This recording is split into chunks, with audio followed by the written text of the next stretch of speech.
nothing yet. So, let me first thank the organizing committee for inviting me here. It's a pleasure to be here in Quito. It's a pleasure to be here at this conference. And I'm going to talk to you about round-robin schedules. Story. So imagine this: soccer, Norway, 2007. And the question is, which team became champion in that year, 2007, of the Norwegian Soccer League? Which team? Now, of course, I have high expectations of the audience, but I can well imagine that you do not know precisely the answer to this question. And the answer is Bergen. It's a Norwegian team from the city of Bergen. And that was a bit of a surprise because the last time before 2007 that they became champion was 1964, so that was a long time ago. It's not really a top team, but they became champion. And if you read the Norwegian papers, if you listened to the Norwegian press at that time, then there was one person, one player responsible for the success of Bergen. There was a very talented Brazilian player who was simply very good, unstoppable for the defensive players. And you may have recognized him already, but his name was Lanzinho. However, Lanzinho did not play for Bergen. He played for another team. If you're really an expert on Norwegian soccer, you would have recognized that the jersey of Lanzinho there, the blue stripe, is not the Bergen jersey. It's not a team. It's Stabæk. So this very talented Brazilian player played for, not for the champion, not for Bergen, but for another team, Stabæk. So how is it possible that this player is seen as responsible for the success, for the victory of Bergen? Okay, so to answer this question, we are going to have a look at the schedule. What typically happens, of course, here is this very good player. He is unstoppable, but of course there's one way in which you can stop any player, and that is by making fouls. Right? You can grab the shirt and bring him down, so you make fouls. Of course there's a price that you pay if you make that kind of fouls. You collect cards, yellow cards and red cards. And what is the consequence of getting all these cards as defensive players? You're going to be suspended. You're going to be suspended for the next match. And that's where the crux is. Every time that Stabæk with Lanzinho played against some team, that team collected cards, right? They could not put their players in the lineup in their next match, and that next match was always against Bergen. So Bergen all the time came against a team with a weakened defense because they had to fill it, use their substitutes as defensive players. Let me illustrate that to you by taking a particular pair of rounds. So I'm not quite sure how well you can see this, but in the red boxes you see in round 2 in 2007 of the Norwegian League, you see the team Oslo, some Oslo team, is having a draw 1-1 against Stabæk, right? And you have to imagine that Stabæk is the team with a talented Brazilian player, Lanzinho. So the Oslo defense collected red cards and yellow cards. It was a draw, but they collected these cards. And in the next match, the defensive players of Oslo could not play. We look at round 3 where these players cannot play, and what happens? Yes, they play against Bergen. Bergen faces an easy match because the defense is weakened and they win with 4-1. And you will say to me, okay, but this is just in round 2 and round 3. That's true, but the truth is this happened throughout the competition. You see in this particular round 3 that Stabæk plays against Trondheim, some other team. I predict to you in round 4, I don't have it on slide, but in round 4, Bergen will play against Trondheim. So throughout the league, every time a team plays Stabæk, and in the next round, that team plays Bergen. Right? And that is why Lanzinho of Stabæk is responsible for the victory of Bergen. Yes. So I have one other example of this phenomenon, an example of a league that I'm a bit more familiar with. So this is the picture of the coach of Beveren, which is, let's say, a weak team in the Belgian league. This is a weak team in the Belgian league, and in that particular season, they ended last, right? So they're relegated. And of course, the coach had to find an explanation. And I'm going to describe to you what the explanation was, and you can judge for yourself whether you find it a reasonable explanation, yes or no. But this is what happens. He says, okay, every time a team comes to us, and in the next round, they play against Anderlecht. And you should know, okay, Anderlecht is the best team in the Belgian league. They are, if you're going to play out in Anderlecht, you're usually going to lose, right? So, he says, every time a team knows that next round, next week, they're going to lose. They're not going to collect any points. So this week is their last chance to win some points in the coming weeks. So they try very hard against us. We are a weak team. They know that, and they try very hard to win. And that is why, so he says, the schedule is against us. And that is why we came last. All right, I leave it to you whether it's a reasonable explanation. But there is truth in the fact that out of the 34 possible consecutive rounds, it happened 29 times that a team came to Beveren and next week had to play another leg. So that is indeed true. And this effect is called the carry-over effect. I will come back to that effect later in the presentation. And I hope to convince you with these stories, with these examples, that the schedule that you use to play a particular competition matters. Not all schedules are equal. So the schedule matters.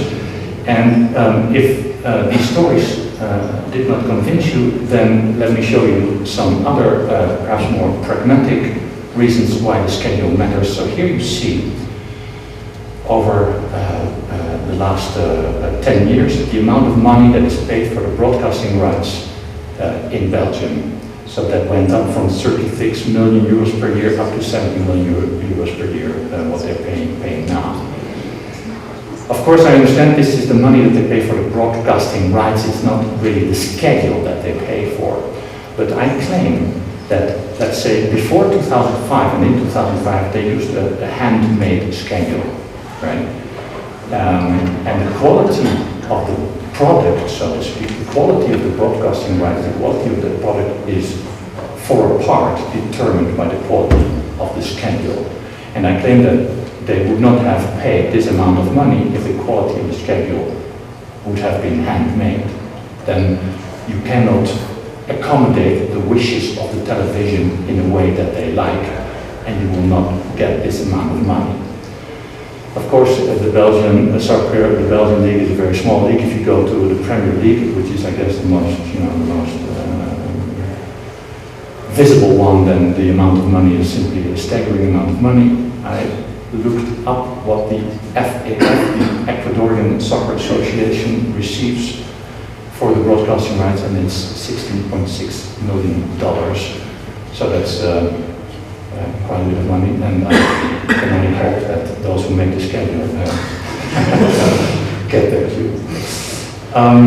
Okay, so the work that I'm going to describe here is in collaboration with a colleague, Dries Goossens from Ghent University, and let me shortly sketch to you what I'm going to do in the rest of this presentation.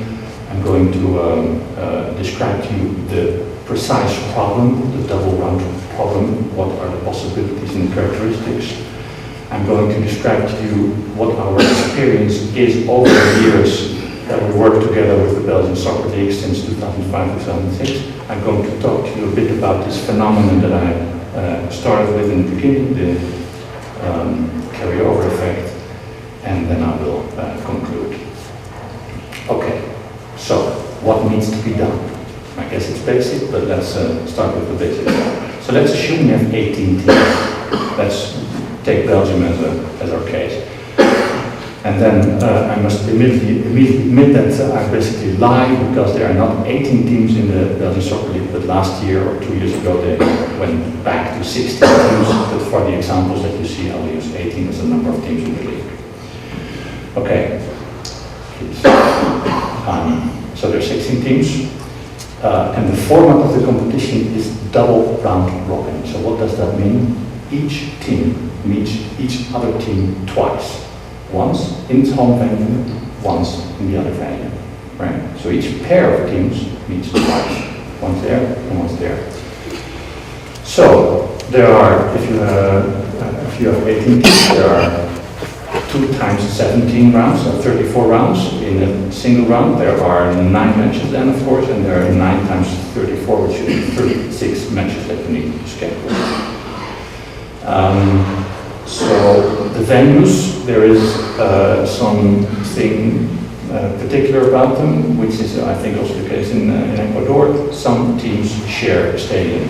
This is important, of course, because it means that you cannot have them play home in the same weekend in the same round. So in Belgium there's a pair of teams that share a stadium. So what do we need to do?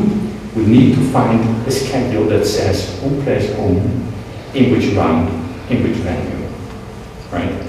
That is a schedule. If you answer these 3 questions, you have a schedule, and the schedule answers these 3 questions, yeah? Who plays who, in which round, in what venue. Now, there are certain properties and issues with respect to the schedules that will come back throughout this talk, and that I want to get acquainted with. So here's a small example. So I have 6 teams. Not very creatively, I call this teams A up to F. That means they are in a double round robin. There are 10 rounds, and here you see a potential schedule. So let's look at some of the properties that are present in this particular schedule. So first of all, if you look at your favorite pair of teams, let's say C against D, then this match occurs once in the first half and once in the second half, right? This is a property that is usually required, not always, and it need not be present. There's no reason why it should be, but it's a property that is usually present. That the competition, the double round robin competition, is partitioned in halves: the first half and the second half, and that each pair of teams meets once in the first half and once in the second half. Even more, if you look a bit more closely to this particular schedule, you'll see that it's mirrored. Meaning that if you have the first half, you copy it to the second half, and you invert or you reverse the home away thing, you get the second half. That's a bit stronger than the 2 halves property, right? If you have the 2 halves property, it need not be the case that it's mirrored. But obviously it's mirrored. If it's mirrored, then it's in 2 halves. So many competitions, but certainly not all, have this mirroredness, right? And for computational purposes, this is very easy, of course, because you just have to compute then the first half, and then you're basically done. So, we have halves, we have mirroring, and let's have a look at another property of these schedules, and that is the home-away patterns. So what is a home-away pattern? Let's look at a particular team. Let's look at team A, and then let's look through these 10 rounds, whether the team A plays at home or plays away. So you look at the first round, team A plays home. In the second round, it plays away, then it plays home, then it plays away, and so on. And if you look at that sequence of symbols, the H's and the A's, then you see that it's a very nice pattern. This is a home-away pattern, and it's a very nice pattern because the H's and the A's are interchanging here. Well, if you look at team C, it's a bit less nice because if you look at team C, it starts at home, and then there are 2 aways. And then there's a home, and then there are 2 aways, and then there are 2 homes, and then it ends with an away and a home. If you have 2 consecutive A's, this is called a break. Or if you have 2 consecutive home matches, it's also called a break. And the break is not very well liked, right? Teams usually don't want to have breaks. Ideally, this first pattern would be the pattern that you use basically for all the teams. That would of course be an ideal setting that every team plays intermittently home and away. That, however, is of course impossible. Let me shortly argue for you why this is impossible. If you look at this first pattern, where the H's and the A's are so nicely changing, there's one other pattern, of course, that has the same property, and that's the one that starts with an A, and then you have an H, and an A, and an H, and so on. Right? So there's one other ideal pattern. Now, suppose that I give two teams the same ideal pattern. Right? So let's assume that I use this pattern of team A also for another team. Right? And then my question to you is, when is this pair of teams going to meet? Are they going to meet in the first round? No, because they both play at home, according to this pattern. Right? Are they going to meet in the second round? No, because they will both be playing away. Well, but then they're never going to meet, right? Because they have the same schedule. So that's impossible, right? In any feasible schedule, no pair of teams can have the same ideal pattern because they're never going to meet. And that means that, well, as long as your number of teams is bigger than 2, which is, I guess, always the case, you will always have breaks. I once was at a meeting with a chairman of the Belgian teams. I'm not quite sure how to put this, but of course, I mean, the chairman of these soccer teams, they're, let's say, dominant males, so they're a bit of an intimidating kind of people. And I tried to, so the issue of breaks came up, and I tried to explain what I just explained to you, that it's impossible not to have any breaks. But when I said, okay, the computer cannot find it, then they were at ease. But the argument was not convincing in itself. Okay, home-away patterns are important, breaks are important. You cannot avoid them, but we still want to minimize them, usually. Okay, so I talked about that. Okay, let's go one slide further. There's the issue of complementary patterns. If you look at these two patterns, they're complementary because where the one has an A, the other one has an H, and vice versa. And this is important for teams that share a stadium because they must receive complementary patterns. Okay, and here are some of the things that the Belgian project at the beginning asked us to definitely satisfy. So they wanted mirroring. I described to you what mirroring is. They wanted to have a minimum number of breaks. It's not difficult to compute what that number is. In their case, it was at the time 48. Each home-away pattern, the schedule, so the pattern for each team should start with a home and an away match in the first 2 matches and in the last 2 matches. Right? You cannot have 3 times away. I recall that at some point in time we did have, let's say, a very nice schedule, but there was one team that had to play away 3 times. And of course, I mean, the players are paid by month, right? And if you let a team play away for 3 weeks in a row, they don't get the money from playing at home, right? So they cannot pay the players at that time at least. So that definitely should not happen, and they wanted complementary upsets. So is this, I have to apologize for, this is of course a European biased slide, but the conclusion I think will hold throughout. So if you, I mean, at some point you can say all these competitions are the same, but if you're going to look in a bit more detail, then I guess there are always a bit of differences. And I guess that conclusion will hold for South America as well. So for instance, double round robin, not every league uses double round robin. For instance, I know that Denmark okay, so Denmark is not in this list, but I know for sure that Denmark plays a triple round robin just as Scotland does, and Switzerland and Austria even play a quadruple round robin. Not all the leagues play in halves, so England does not and the Netherlands does not. Those teams that play in halves, they may have different forms of mirroring.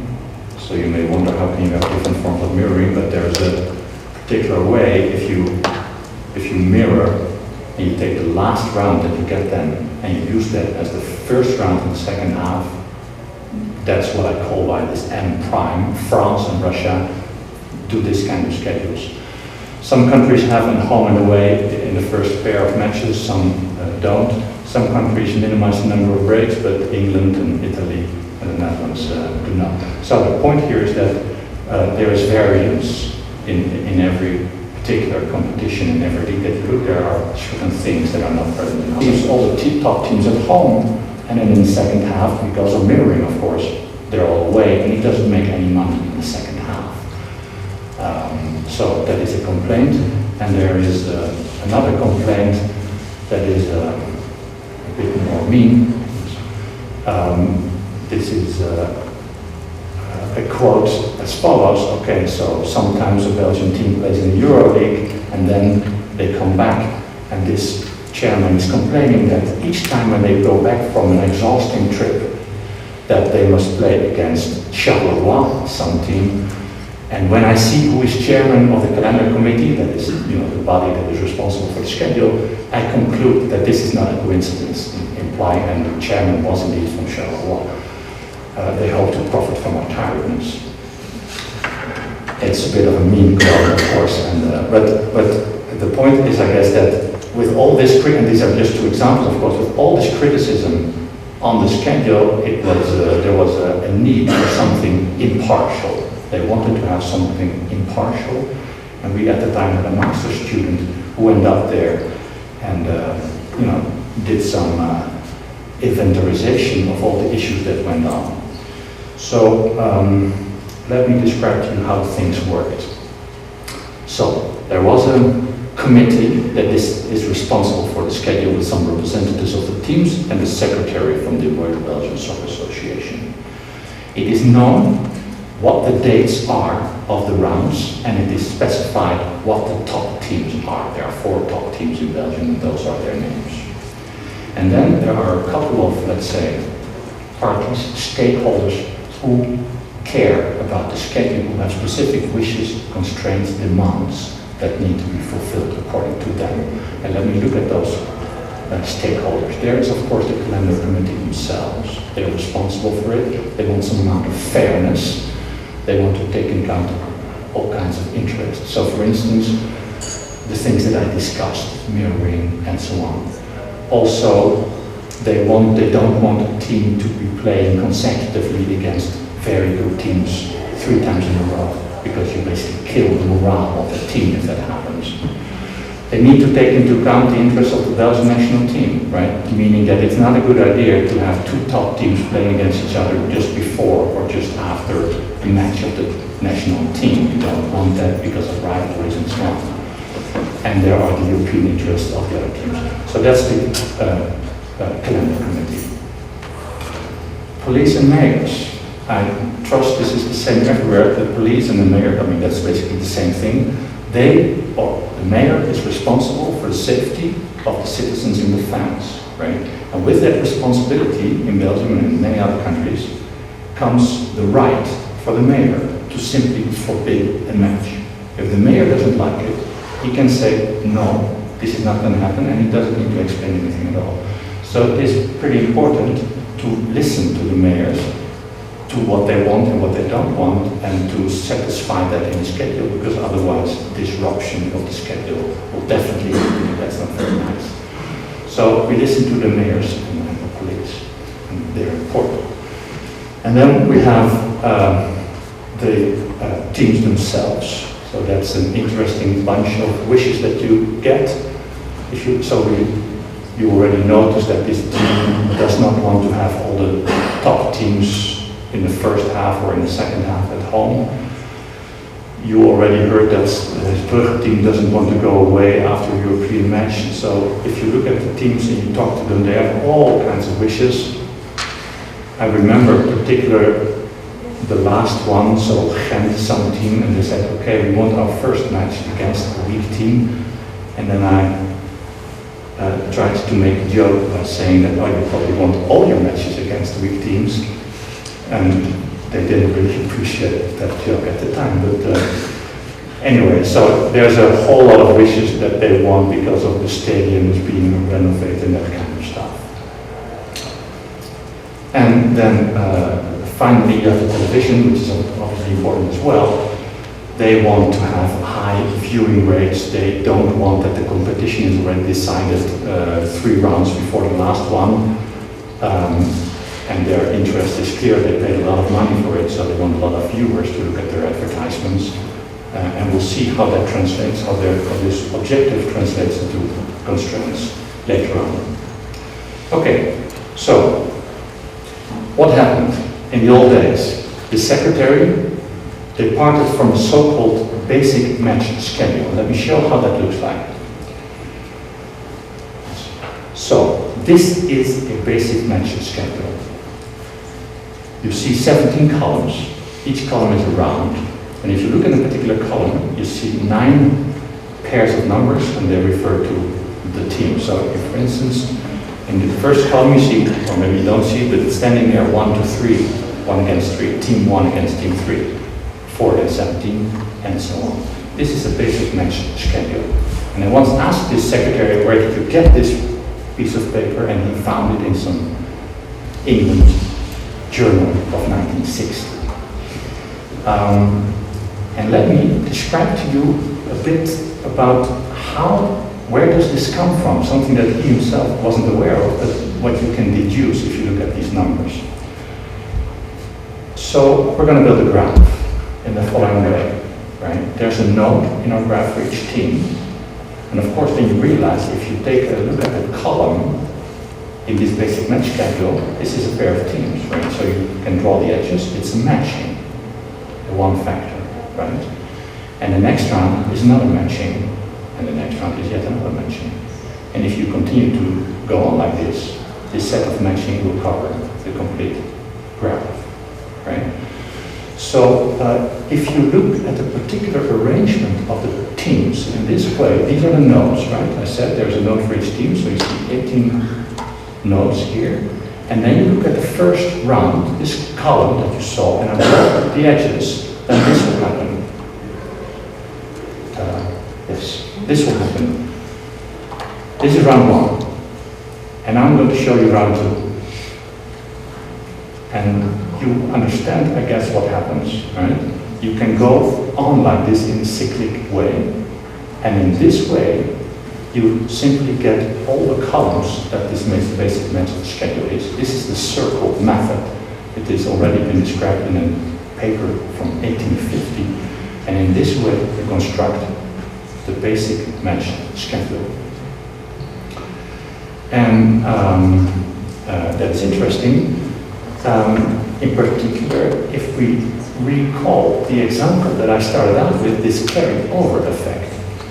So this basic match schedule, you see it here again. This is the same set of numbers that you saw on a couple slides ago. But now I want you to look at team 1 and team 3. So in round 2, team 5 plays against team 1, and in the next round, team 5 plays against team 3. Right? So team 3 receives a carryover effect since team 5 played against 1 in the previous round. Then, if you look at rounds 3 and 4, 7 plays against 1, and the next round 7 plays against 3. Right? And in the next round, well, you guess where I'm going, 9 plays against 1, and then in the next round 9 plays against 3. So 1 gives every time a carryover effect to team 3. All the time, throughout the schedule, right? I didn't draw all the columns, but throughout the schedule this will happen. And not only for 1 and 3. If you look at, for instance, teams 2 and 4, I can repeat the story, right? Take a look at the 2 green boxes. 6 plays against 2, next round 6 plays against 4. Right? And this happens throughout this basic match schedule. Hence, the conclusion that I'm trying to suggest here is that these basic match schedules will have a very high carryover effect. The circle method, if you construct your schedules in this way, which is, we'll have a slide on that, which is a very popular way to do, you will end up with schedules that have a very high carryover effect. Yeah, so that's the conclusion. Basic match schedules have a huge carryover effect. So let me try to be a bit more specific about this carryover effect. An example with A teams, Cij is the number of carryover effects that team I receives from team J. Right? Cij is the number of carryover effects that team I receives from TJ. So it means that J plays against something, something plays against I in the next round. Now on the left, you see a schedule. The columns are, so it's for A teams, the columns are the rounds, the rows correspond to a team. You see, for instance, that team B plays in its first round against C, and then in the second round against D, and so on. You give me such a schedule, and I can simply compute this matrix Cij with the carryover effects, right? That is on the right. For instance, if you look at the entry on row A and column B, because here I have a row corresponding to each team and a column corresponding to each team. If you look at the entry on the row A and column B, it's 5. That means that CAB is 5, that it happened 5 times that team A received carryover effect from team B, right? And indeed, if you look on the left, you will see it happening 5 times that you see a B and then consecutively an A. Like this first time in round 1 and round 2, you have team C playing against B, next round it plays against A. So that's one carryover effect. Round 2 and 3, you see D playing against B and next round against A, so that's another one. B, A consecutively occurs 5 times, so the corresponding Cij value is 5. Now, it is not difficult to see that the sum in each row in this carryover matrix is constant, is equal to n minus 1. The number of teams minus 1 is 7. But this carryover matrix, of course the sum is not very interesting, but it is the carryover. You want to balance the carryover effects. Ideally, all these entries are 1. That would be perfect. You can achieve that if n is a power of 2. However, the measure that has been proposed in literature and that is accepted is that you look at the squares of the entries of the matrix Cij. You want to minimize that number, right? So we are interested in finding schedules that have a low carryover effects value. And what is that value? It's the sum of the squares of these numbers. Clearly, if you could distribute that 5 into all ones, you would improve the carryover effect value of that schedule. And it is, yes, this is what I talked about. This is a sheet with too many numbers to explain, so this one is perhaps more easier. It's a bit surprising that even for very moderate and for practical values of n, we do not know everything there is to know about the carryover effect value. But I think it was yesterday that Professor Valette challenged the mathematicians in the audience to come up with some interesting results. I'm simply going to copy his idea. Look, for instance, at the number of teams being equal to 12. The best known solution is 160. As far as I know today, it is not known whether that's the best possible value. It could be that it's 160, but it could be less. If there's an asterisk, then it is known to be the best known value. But for instance, for n-12, and for n-14, and for n-18, which are practical values, then we do not know whether this is the best possible value, yes or no. All right.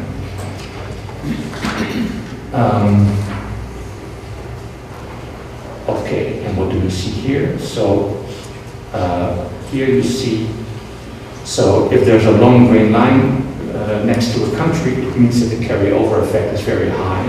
It means that they use a basic match schedule. So you'll see that countries like Cyprus, let's say the smaller countries that have a smaller league, they use schedules according to the basic match schedule, like Cyprus, Hungary, Luxembourg, Malta, and so on.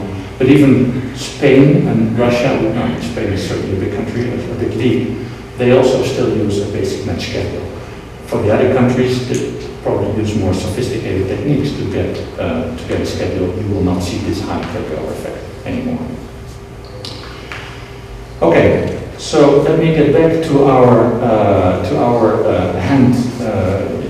to our secretary of the Belgian League that is going to make a schedule. He uses this. He simply takes the 4 top teams, give them a number, in a way that the matches between the top teams are a bit distributed over the rounds. And he looks at it. He looks at the wishes of the police because these are very important. He basically ignores everything else, right? Maybe he pays a bit attention to the clubs, but even that he cannot really do that, right? He simply puzzles a bit, and then at some point it's the end of the week. The calendar committee convenes, and they have no choice than accept the schedule that he has produced. So that is what happened in the old days, and from the year 2006 we were involved to create a schedule. Yeah.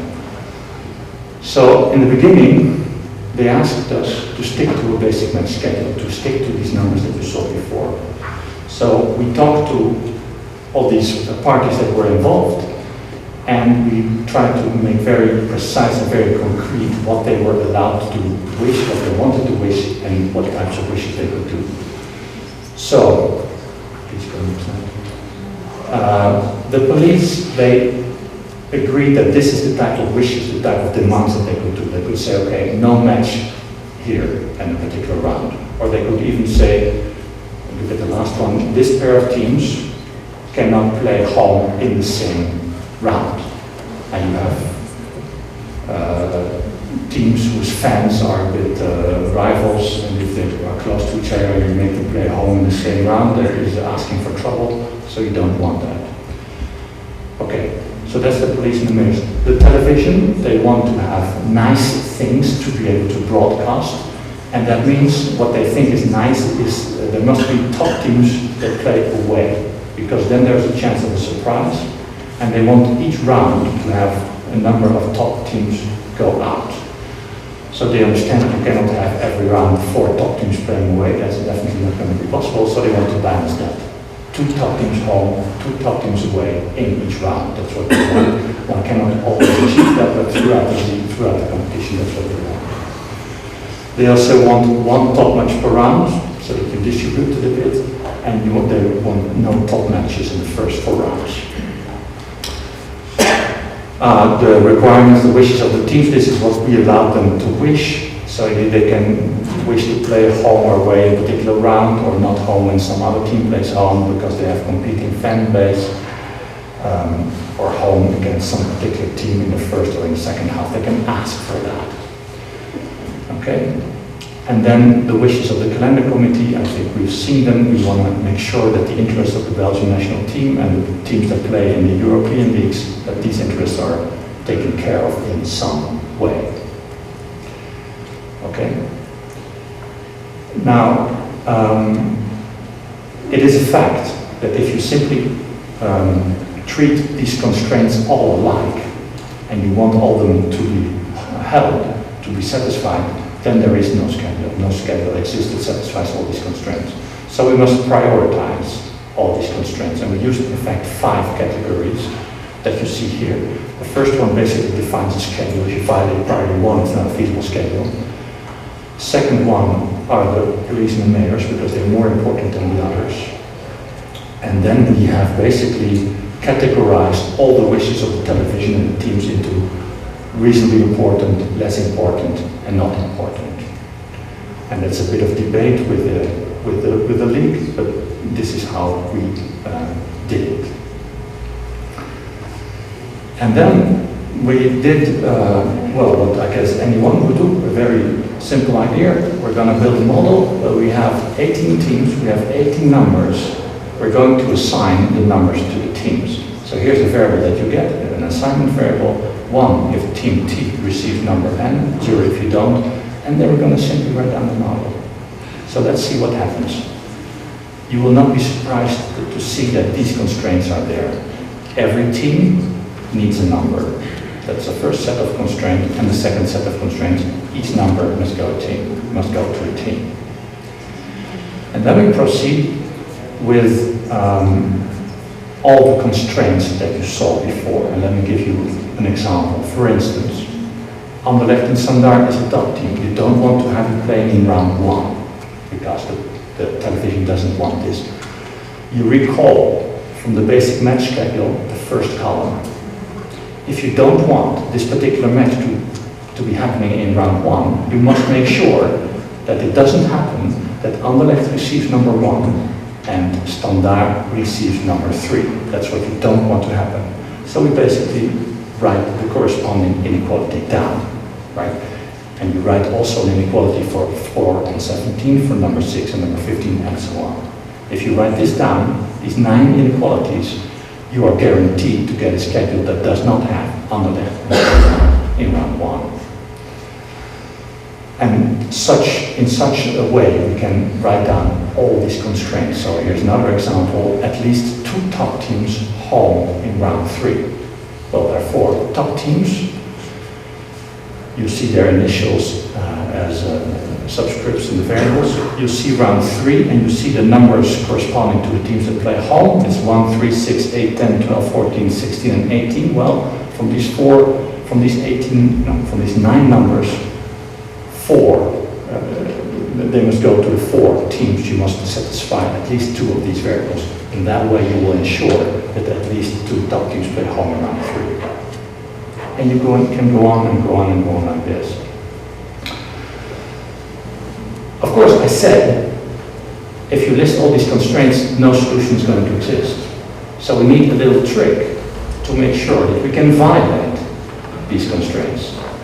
And this is the trick, right?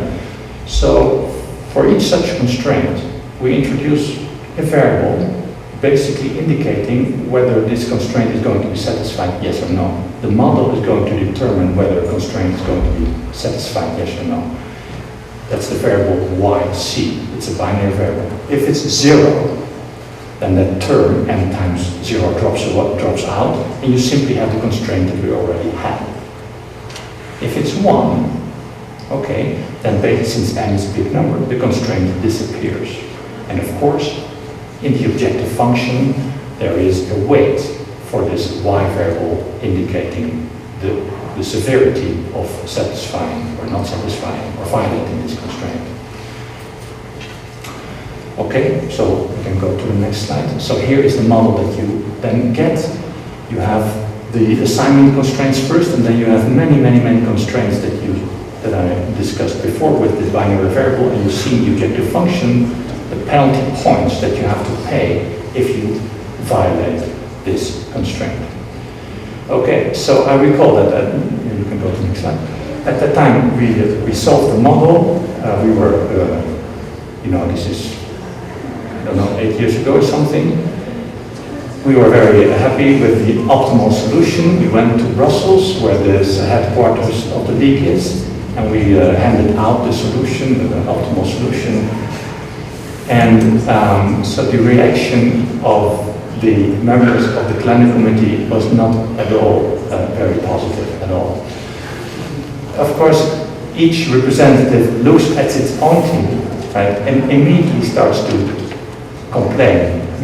Our team does not want to play, or we don't want to play round 3 there, or everything is not good. So this is the type of reactions that you get. Oh, the other teams, that's fine, but for our team we need this and that and that. Okay, so I learned from, if you ask somebody what he or she wants, okay, you listen, you come back, you give this person what he or she wants, well, then you will really know what happened. Then from that reaction you will know what the person really wants. Anyway, so we had a long discussion at the time. I agreed to adapt and change all the weights and the priorities and so on, but I also tried to make it clear we're going to do this only once, otherwise we're going in an endless loop. But we did it and we came back and everything was fine. Okay, so yes. What I want you to realize is that this basic match schedule is a very particular set of schedules that you restrict yourself to. In the space of all possible schedules, the basic match schedules is a very small subset. right? So you restrict yourself quite a bit if you only look for basic match schedules. At the time, the league, they liked it for all kinds of reasons, and they were used to this basic match schedule and so on, but we continuously tried to convince them that you should look into a larger set of schedules. And one convincing argument was the story that you saw in the beginning with this relegation stuff. You could not, I mean, this is not, it's clear that it's not a very attractive property of a schedule if you have all these carryover effects going on, right? And at some point they were convinced, and at some point we were able to do another approach. I'm going to sketch the approach, but not in big detail. It's what we currently still use because of time reasons. So, we are going to decompose it in the following way. We are first going to decide upon the home-away patterns for each team. Right? So we decompose the problem into 2 or 3 steps. The basic first step is that we're going to decide for each of the 18 teams when that particular team plays home and when it plays away.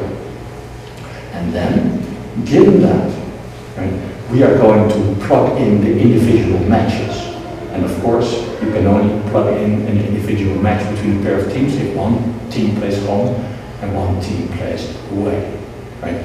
So if you have this assignment of home-away patterns to the teams, there's no, you have for yourself built an easy instance of scheduling the matches because they must be aligned with the home-away patterns. So, and so how did we do it? So there are not too many of these basically the message is if there are not too many of these home-away patterns that satisfy all the demands that need to be satisfied. You cannot have 3 A's or 3 H's, you cannot have 3 grades, that's very restricted. So there are not that many home-away patterns. So we can enumerate over all the possibilities. Please go on. And we simply, using some conditions that are known from literature, have, well, 82 is a number. We have 82 possible home-away pattern sets that can be used for the 18 teams. And the nice thing about this way of decomposition is that it is aligned with the wishes that are most important, the police and the mayor.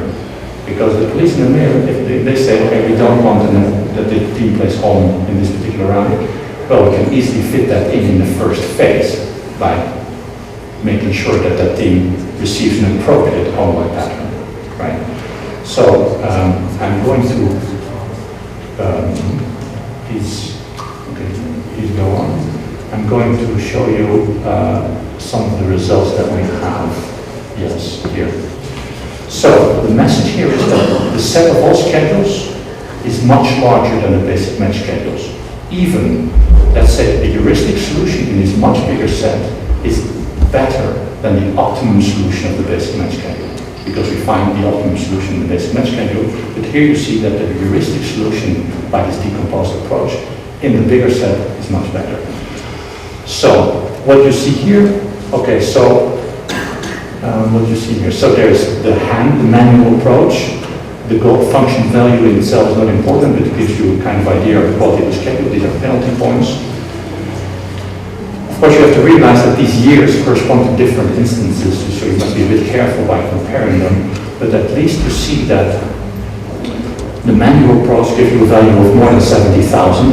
The assignment approach gives you a value of around 10,000 penalty points. That's, much better, of course. If you use the 3-phase approach that I very informally outlined, you gain another order of magnitude. Then the number of penalty points is about 2,000. And so that's much better even than the assignment approach. So it pays to look in a much bigger world of schedules instead of restricting yourself to the basic match schedules. Okay? We have also convinced at some point that mirroring is not really needed, is also not really needed. So if you look at the schedule now, it doesn't dig that it's not exactly mirrored anymore. And they have also agreed to look into schedules that have more than 3 breaks, so they are relaxing upon the minimum number of breaks. Okay, I don't want to run out of time. I have 2 more slides for you. The first one is a shameless advertisement of the conference we will be organizing in Belgium. If you're interested in planning and scheduling, we are organizing in a very nice location in Belgium from June 8th to June 12th, this conference in La Roche. And my final slide is a question to you. I'm a sucker for happy ends. So, Norway, soccer, 2008. Which team became champion in the Norwegian League in 2008? And of course, it's a happy end. So it's the team that deserved to be the champion. It's Stabæk with the Brazilian player. Thank you very much.